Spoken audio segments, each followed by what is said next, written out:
성령님, 우리에게 말씀하여 주시되 우리가 그 말씀을 잘 듣게 하시고 또 들은 그 말씀대로 또 잘 살아내려고 애쓰는 우리의 삶이 되게 하여 주시옵소서.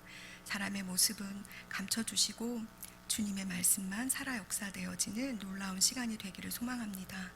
응답하여 주시옵소서. 예수님의 이름으로 기도합니다. 아멘. 요즘 제가 주의 깊게 보는 드라마가 하나 있습니다. 뭘까요? 자꾸 이렇게 퀴즈를 해서 죄송합니다. 그 드라마 이상한 변호사 우영우를 하는 드라마가 있습니다. 자폐를 앓고 있는 천재 변호사가 장애를 바라보는 세상, 편견으로 바라보는 세상에 대하여서 작가가 그 우영우라는 장애 변호사를 통해서 하고 싶은 이야기를 하고 있습니다. 이 작가는 예전에 증인이라는 영화가 나왔었는데 그 영화의 작가이기도 합니다. 제가 유심히 그 영화도 보고 이 드라마도 보면서 의미 있는 메시지들을 찾아내고 있습니다. 그 중에 제 마음에 쏙 와닿았던 대사가 하나 있는데요. 그게 뭐냐 하면 80년 전만 해도 자폐는 살 가치가 없는 병이었습니다. 지금도 의대생이 죽고 자폐인이 살면 국가적 손실이라는 글에 수백 명이 좋아요를 누릅니다. 그게 우리가 짊어진 이 장애의 무게입니다 라고 자폐인 변호사 우영우가 자폐, 형이 의사였는데 죽었고 자폐 동생이 산 사건을 보고 사람들이 자폐가 살고 의사가 죽은 건 국가적인 손실이다 라는 글에 댓글을 쓴 걸 보고 되뇌이는 대사입니다. 이 대사를 들으면서 많은 생각을 했습니다. 좀 더 복음적인 사람들이 이 땅에 많았더라면, 하나님이 이 땅에 편견 없이 사랑을 하시고 바라보시는 시선을 우리가 조금 더 많은 사람들이 그 복음 안에서 가지고 있었다면 이런 이야기는 대두되지 않았을 거고, 이런 이야기가 우리의 마음을 울리는 그런 일은 없었을 거란 생각을 하게 되었습니다. 비단 장애를 가지고 살아내는 사람들뿐만 아니라 우리도 각자 자신의 짐을 짊어지고 살아가고 있다는 생각을 하기도 했습니다. 왜냐하면 이 땅에는 스스로 생각할 때에 완벽하다라고 생각하는 사람은 하나도 없기 때문일 것입니다. 심지어 우리는 모두 예수 그리스도가 아니었다면 살 가치가 없는 존재이지 않습니까? 그래서 상대적 열등, 상대적 박탈감, 상대적 빈곤이라는 단어들은 우리의 자존감을 떨어뜨리고, 그래서 하루에도 수없이 우리가 낮은 존재, 우리가 이런 가치가 있나? 라는 생각들을 하게 합니다.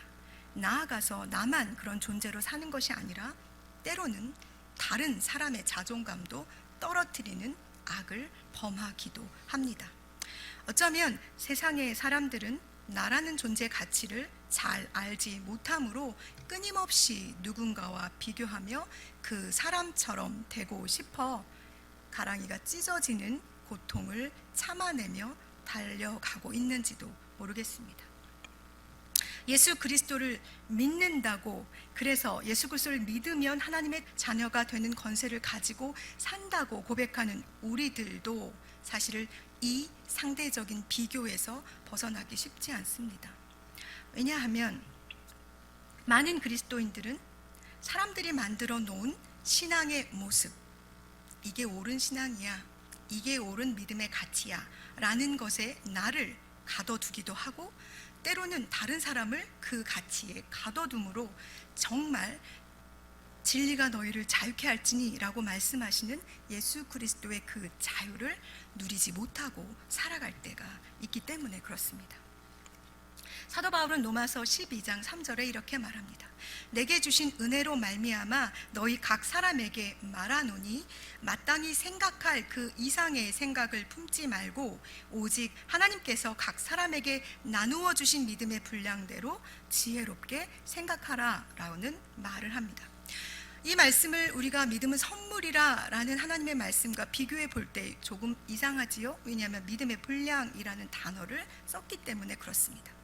믿음이 하나님께서 우리에게 주시는 선물이라는 것을 우리가 알고 있고, 그렇다면 그 선물을 받아서 누리는, 그 믿음을 선물로 받아서 살고 있는 우리는 각자 우리가 갖고 있는 삶의 자리 또는 우리의 기질, 우리의 성품, 우리의 성향에 맞추어서 믿음의 분량이 각각 다르고, 그 믿음의 분량대로 우리는 진리 안에서, 하나님 안에서 살아내며 자유를 누려야 하는 거라는 거죠. 예를 들어서 달란트 비유를 볼 때, 한 달란트 받은 사람, 달란트 비유는 주인이 달란트를 받는 사람에게 주는 것이니까요. 받은 한 달란트를 받은 사람이 마치 5달란트를 받은 사람처럼 살아낸다면 그건 맞지 않는 삶이 되는 거잖아요. 히브리서 11장에는 믿음에 대한 이야기를 하면서 어떤 사람은 믿음으로 순종의 열매를 맺고, 어떤 사람은 믿음으로 하나님을 기쁘시게 하는 예배를 드리는 일을 하고, 어떤 사람은 믿음으로 방주를 짓는 일을 하기도 하고, 어떤 사람은 믿음으로 하나님이 떠나라고 하셨을 때 자기 본향, 본토, 친척집을 떠나는 일을 하기도 합니다. 그러니 우리가 하나님께 믿음을 선물로 받았지만 우리는 각자 다 다른 사람의 성향, 성질, 기질, 성품들을 가지고 이 땅에 왔기 때문에 하나님이 주신 그 믿음을 우리 안에 받아 믿음을 활용하여 이 세상에서 살아내야 하는 존재들이라는 거죠. 활용의 방법들이 분량대로 조금씩 다른 것입니다.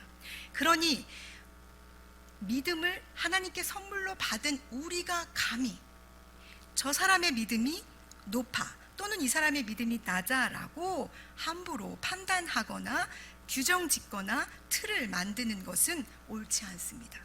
우리는 모두 그 믿음을 어떻게 한 거니까요? 선물로 받은 존재들이기 때문에, 받은 사람이 다 같이 받았는데 내가 받아놓고 다른 것을 받은 저의 믿음을 평가한다는 것은 교만이며 하나님 앞에 죄라는 생각을 하게 됩니다. 그러나 중요한 것은 주님께서는 우리에게 이 믿음을 주심으로 말미암아 성장의 기간들을 허락하십니다. 믿음을 받았으나 이 믿음을 통해서 이 세상을 살아가며 이 믿음을 활용해서 우리가 이 세상을 살아갈 때 하나님께서는 이 믿음 그대로 어린아이와 같은 초보의 믿음에 머물러 있기를 원하시는 것이 아니라 계속해서 성장해서 어디까지? 그리스도의 장성한 분량에까지 우리가 다다르기를 원하신다는 것입니다. 그러니 이 마음, 그리스도의 장성한 분량에 충만한 데까지 이르는 이것은 그리스도 예수의 마음을 우리 안에 품는 것이고 그리스도의 마음을 가지는 것이라고 볼 수 있습니다. 우리가 에베소서 4장 13절 14절에는 우리가 다 하나님의 아들을 믿는 것과 아는 일에 하나가 되어 온전한 사람을 이루어 그리스도의 장성한 분량이 충만한 데까지 이르느니 이는 우리가 이제부터 어린아이가 되지 아니하여 라는 말씀이 있습니다. 어린아이와 같은 믿음에서 날마다 장성해서 우리의 목표 끝은 어디냐 하면 예수 그리스도의 마음을 품고 예수 그리스도처럼 되어지는 것, 거기까지 주님은 우리가 성장하기를 원하십니다. 그래서 저는 오늘 제목을 땅에 발을 딛고 라는 제목을 가지고 믿음을, 땅에 발을 딛고 믿음으로 살아내자 라는 마음을 가지고 여러분과 이 본문을 이야기하려고 합니다. 그 예로 마가라는, 오늘 다행히 주일날 담임 목사님께서 마가를 기본적으로 설명해 주셔서 마가라는 이 젊은 청년 한 사람이 어떻게 어린아이와 같은 믿음에서 점점 성장해서 그리스도의 장성한 분량에까지 이르는지를 우리가 함께 나누어 보았으면 좋겠습니다. 마가는 성령님께서 오순절 강력하게 임하신 바로 그 다락방, 마가의 다락방에 나오는 그 마가입니다. 그리고 그 마가의 다락방 소유주는 누구냐? 마리아입니다. 마리아는 이 마가의 다락방은 예수님께서 제자들과 마지막 만찬을 하신 장소이기도 합니다. 이 마가의 다락방을 잘 기억하셔야 돼요. 그리고 이 마리아는 로마서 16장 6절에 너희를 위하여 많이 수고한 마리아에게 문안하라 라고 사도 바울이 말한 것처럼 마리아는 이 초대교회와 초대교회 사도들을 위해서 많은 일에 수고하고 애쓴 사람입니다. 또한 예수 그리스도가 계실 때, 예수 그리스도가 십자가에 달려 죽으실 때 그 현장에도 있었던 여인이었습니다. 그러니 마리아는 하나님, 예수 그리스도, 그리고 예수 그리스도의 복음, 그리고 초대교회, 그리고 하나님의 나라를 위해서 아주 많이 애를 쓴 하나님의 사람입니다. 그 마리아가 이 마가의 어머니입니다. 사도행전 12장에 베드로가 감옥에 갇혔다가 성령의 도우심으로 풀려나서 달려간 곳도 바로 이 마리아의 집입니다. 그러니 아마 마리아와 마리아의 가족들은 초대교회에 아주 많은 영향력을 끼쳤거나 또는 귀한 헌신과 봉사를 끊임없이 했었던, 그래서 초대교회 중심의 역할을 했던 사람이라고 볼 수 있습니다. 사실 예루살렘에 집이 있다는 거예요. 부자입니다. 그것도 작은 집이 아니에요. 큰 집이에요. 성령이 임하실 때 그 많은 사람들이 한꺼번에 몰려 있었던 곳이고, 그리고 수시로 사람들이 예수님이 마지막 만찬을 했던 장소이기도 하고, 그러니 사실 집이 그렇게 막 어렵게 사는 집은 아니었어요. 예루살렘 한 도시에 집이 있고, 그리고 또 하나 여러분이 아시는 것처럼 바나바가 마가의 삼촌인데, 바나바는 어떤 사람이냐 하면 자기 밭을 팔아서 교회 앞에 내어놓은 사람이기 때문에 바나바도 부유한 사람이죠. 그러니까 이 집안이 부유해요. 부유한 집안이에요. 그러니까 참 좋은 어머니 마리아의 믿음, 헌신, 부유하지만 그럼에도 불구하고 삼촌인 바나바의 성실한 믿음의 순종을 보고 마가는 자랐습니다. 참 좋은 믿음의 환경을 가지고 있지요, 마가라는 사람은. 거기다가 마가의 다락방에 성령이 임하시는 현장에 그가 있었어요. 불의 혀와 같이 하늘이 열리고 불의 혀와 같이 성령이 각 사람 머리에 임하시는 것을 그가 경험했고, 성령이 임하심에 그들이 입을 열어 방언으로 선포하는 것을 그가 보았고, 베드로가 성령에 취하여서 말씀을 선포하였을 때 5천 명이 주께로 돌아오는 것을 마가는 묵도한 사람입니다. 그러니 이 사람은 외적으로나 내적으로나 굉장히 어쩌면 멋진, 좋은 제목 또는 믿음의 청년이라고 보여질 수도 있습니다. 또 하나, 바나바가 예루살렘을 통해서 안디옥 교회에 파송받아 갔을 때 마가도 함께 같이 갔던 것 같습니다. 거기에서 안디옥 교회가 잘 세워지는 그 자리에 마가가 있었고, 또 하나 바울이 안디옥으로 바나바에 의해서 안디옥의 오아, 그곳에서 함께 사역하는 것을 보았습니다. 사실 전 너무 부럽거든요, 마가의 이 위치가. 자기가 좋아하는, 지금 하나님의 성령이 임재하심으로 말미암아 놀라운 성령의 역사를 체험하고 경험하고 고백하는 사람들이 자기 눈앞에서 사역하고 있다는 것을 보는 일은 마가에게 굉장한 행복이었을 거고 복이었을 것입니다. 어쩌면 나도 사도 바울처럼 되고 싶다, 나도 내 삼촌 바나바처럼 살고 싶다, 나도 내 어머니 마리아처럼 저런 믿음으로 살고 싶다라는 신앙의 고백을 했을 수도 있고, 너도 바울처럼 살아야 돼, 너도 바나바처럼 그렇게 살아야 돼, 너도 너희 어머니 마리아처럼 그런 믿음을 소유해야 돼 라는 소리를 들으며 살아낸 청년일지도 모르겠습니다.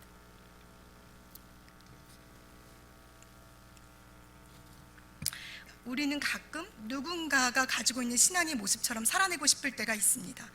오늘 마가가 바울처럼 바나바처럼 마리아처럼 살고 싶다라는 생각을 가지는 것처럼, 우리도 누군가를 통해서 하나님을 보며 그 사람처럼 나도 신앙생활을 하고 싶다라고 생각하는 사람들이, 저도 그렇습니다.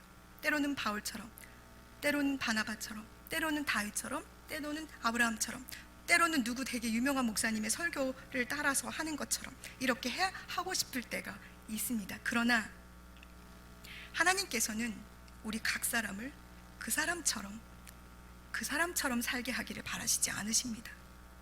하나님은 우리를 나로 하나님과 대면해서 각자 한 사람 한 사람과 만나기를 원하십니다. 물론 지금 이 시대는 많은 설교 말씀과 유명한 사역자들의 간증과 책들이 쏟아져 나옵니다. 물론 중요한 사실은 그들은 자신이 만난 하나님을 이야기하고 있고, 자신에게 말씀하시는 하나님의 말씀, 자기와 만나 주셔서 자기를 변화시킨 하나님에 대한 이야기를 하고 있는 것입니다.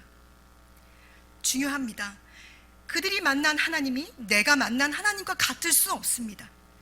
주님은 우리에게 그들을 통해 우리의 신앙을 점검하고 돌아보고 바른 길로 인도하는 도구로 그들을 사용하시지만 결론적으로 중요한 사실은 나는 하나님과 내가 독대해서 내가 하나님을 만나고 내가 하나님을 붙잡고 내가 하나님 앞에 서는 하나님과 나라는 이 관계 설정, 관계 맺음, 하나님은 이것을 굉장히 중요하게 생각하신다는 것입니다.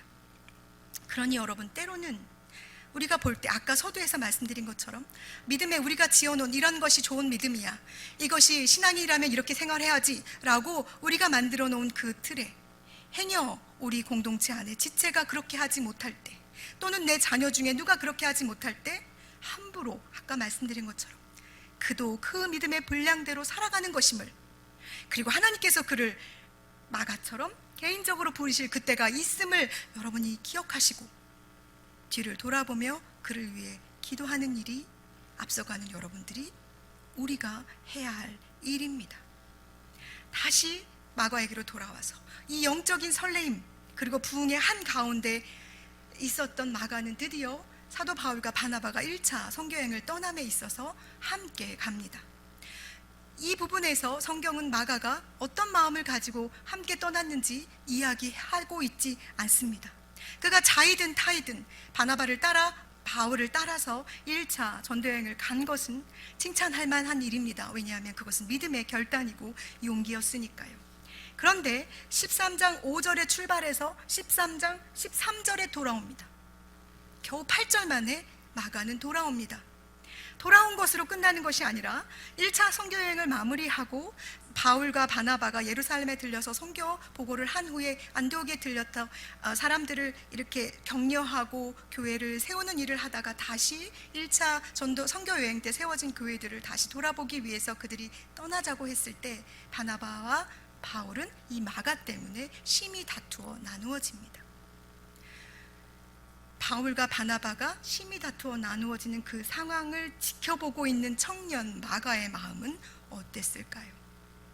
나 때문에, 내 잘못으로 두 기둥이 나누어졌구나, 나의 신앙의 멘토인 두 사람이 나누어졌구나 라는 생각 가운데 그는 자신이 실패한 그리스도인이라고 생각하지는 않았을까요? 그래도 감사한 건 바나바 같은 삼촌이 있어서, 마리아와 같은 엄마가 있어서 마가에겐 참 복된 삶의 준비 여정이었는 것 같습니다. 마가와 바나바는 그 후에 사라집니다. 그런데 베드로전서 5장 13절에 다시 등장합니다. 베드로전서 5장 13절에 택하심을 함께 받은 바벨론에 있는 교회가 너희에게 문안하고 내 아들 마가도 그리하느니라 라는 말을 통해서 베드로와 마가가 긴밀한 영적인 관계를 맺고 있음을 보여줍니다. 왜냐하면 베드로가 마가를 내 아들이라고 칭했거든요. 디모데후서 4장 11절에 누가만 나와 함께 있느니라 내가 올 때에 마가를 데리고 오라 그가 나의 일에 유익하니라 라는 말을 통해 바울에게 유익한 사람 마가로 기록되어집니다. 빌레몬서 1장 24절에 나의 동역자 마가라고 사도 바울이 칭합니다. 골로새서 4장 10절은 더합니다. 나와 함께 갇힌 아리스다고와 바나바의 생질 마가와 라는 단어를 통해서 마가는 이제 하나님의 복음을 들고 선교 여행을 떠났던 그 자리에서 돌이켜 예루살렘 자기 집으로 돌아가는 자가 아니라 스스로 복음 때문에 갇히는 자리에까지 나아가는 존재로 바뀐 것입니다.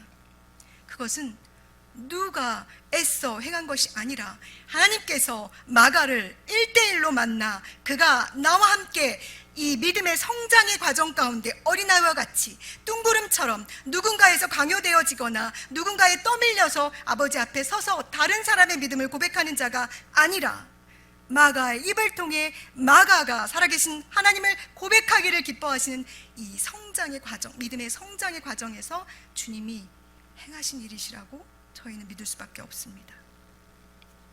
또 하나 마가는 여러분이 아시는 것처럼 마가복음을 기록했습니다. 마가복음은 예수님 사후 70년에 이것을 기록했는데 이 초대의 유세비우스라는 교회사를 쓴 유세비우스는 마가를 이렇게 평가합니다. 베드로의 통역관이었는데 베드로가 예수님의 말씀과 행적에 관해서 가르친 것을 기억나는 대로 충실하게 기록했다라고 역사가가, 교회사가 그렇게 기록하고 있습니다. 마가복음은 많은 학자들이 로마에서 사도 베드로와 마가가 함께 썼다라고 이야기합니다. 중요한 사실이죠. 마가가 마가복음을 썼는데 마가가 베드로와 함께 로마 감옥에서 기록했다라고 사람들이 이야기합니다. 그리고 여러분이 알고 계시는 초대교회 가장 큰 박해인 네로 박해 때 사도 바울과 베드로가 순교하는 상황들이 일어나고, 이 상황들을 바라보는 마가가 예수 그리스도를 믿는 믿음은 어떤 건지, 제자는 어떤 삶을 살아야 하는지에 대한 이야기를 쓰고자 원함에 이 마가를 기록했다고 하는 분들도 있습니다. 마가는 예수님의 직속 제자는 아니었으나 그는 그래서 아주 객관적으로 예수 그리스도의 어록, 예수 그리스도의 행적, 그것을 따라갑니다. 그리고 예수 그리스도의 고난과 부활에 대해서 객관적으로 마가복음을 기록합니다. 자기의 생각이나 자기의 질문이나 자기의 말은 기록하지 않아요. 그런데 마가가 한 곳에 마가복음 14장 51절에 이런 것을 기록합니다. 예수님께서 잡혀가시는 그 새벽에 벗은 몸으로 도망가는 청년을 거기다 집어넣는데, 많은 학자들은 이 청년이 예수께서 새벽에 잡혀가시는 그곳에서 벗은 몸으로 도망간 그 청년이 마가였을 것이다 라고 추론합니다. 이것은 무엇이냐 하면, 사도 베드로가 예수 그리스도를 부인함으로 말미암아 그가 끝끝내 그 마음에 하나님 앞에, 예수 그리스도 앞에 그것이 늘 자기 마음에 부끄러움이고 하나님 앞에 늘 회개해야 될 것들로 그의 마음에 자리하고 있었던 것처럼, 사도 바울이 다메섹을 향하여서 예수 믿는 자들을 죽이러 달려갔던 그 교회를 핍박하는 자신의 과거를 기억하며 돌이키며 회개하는 자리에 있었던 것처럼, 마가도 예전에 자기가 복음을 들고 달려갔다 돌아와 도망한 자기를 계속해서 기억하고 생각하는 것은 아니었나 라고 봅니다. 왜냐하면 거기에 그 글이 있지 않아도 됐거든요.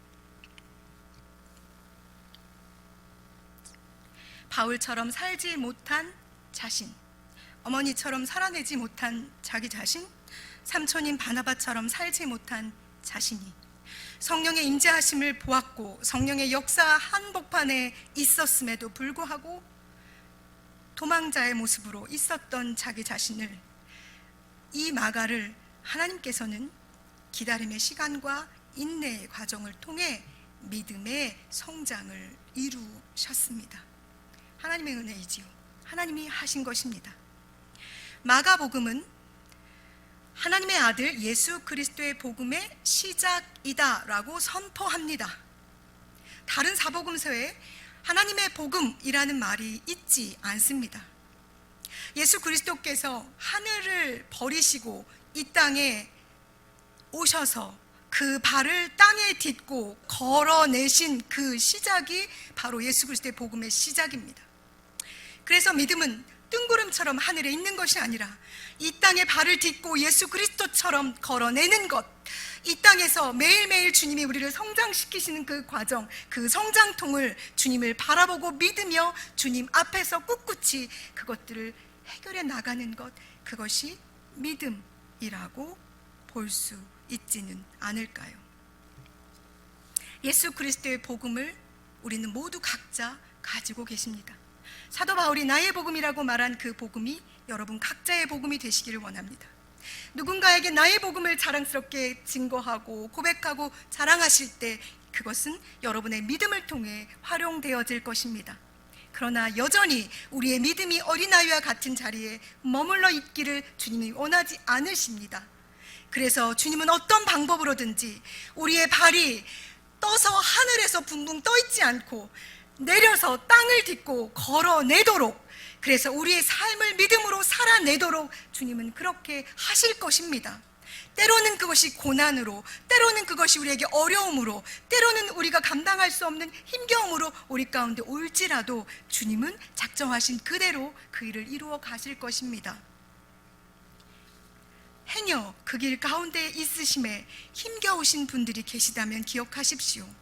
나는 포도나무여 너희는 가지니 라고 선포하신 예수 그리스도의 그 말씀은 생명이신 예수 그리스도에게 우리가 붙어 있음으로 말미암아 생명이 우리 안에 있기 때문에 우리는 자라나야 하고 우리는 열매를 맺어야 하며 끝내는 그 열매를 통해 다른 누군가에게 생명을 전해야 한다는 것입니다. 이것은 주님이 우리에게 선택으로 주신 것이 아니라 나는 포도나무야 라고 선언하셨고 너희는 가지다 라고 선언하셨다는 것을 기억하십시오. 그러니 주님께 믿음으로 붙으셔서 여러분의 믿음의 성장통을 잘 주님과 함께 이겨내신 후에 여러분에게 각자 주신 그 믿음의 분량대로 지혜롭게 생각하심으로 하나님의 나라와 하나님의 교회, 하나님의 영광을 위해 여러분이 쓰임 받으시기를 간절히 부탁드립니다. 기도하시겠습니다. 사랑하는 하나님, 정말로 사랑하는 하나님, 우리는 주님이 이 땅에 오셔서 그 발로 거친 이 땅을 걸어내지 않으셨다면, 그리고 그 거친 발과 손에 못을 박지 않으셨다면, 그리고 돌아가시지 않으셨다면 살아갈 수 없는 존재들입니다. 그러나 그 은혜의 한복판에 우리를 두신 이유는 모든 영혼이 구원받기를, 모든 영혼이 구원받기를 원하시는 하나님의 그 사랑 때문임을 우리에게 알게 하셨사오니 주여, 지금 우리가 마가처럼 이 믿음의 성장통에 고통 당하고 있다면, 행여 그 성장통으로 우리 아이들이 힘겨워하고 있다면 주님, 마가를 마가 되게 하신 것처럼 우리도 우리 되게 하여 주시옵시고 우리 자녀들도 우리 자녀들이 되게 하여 주시옵소서. 믿음의 장성한 분량 예수 그리스도를 닮아 이 땅이 더 아름답고 더 평화로워지기를, 우리가 그 도구로 사용되어지기를 간절히 원합니다. 예수 그리스도의 이름으로 기도합니다. 아멘.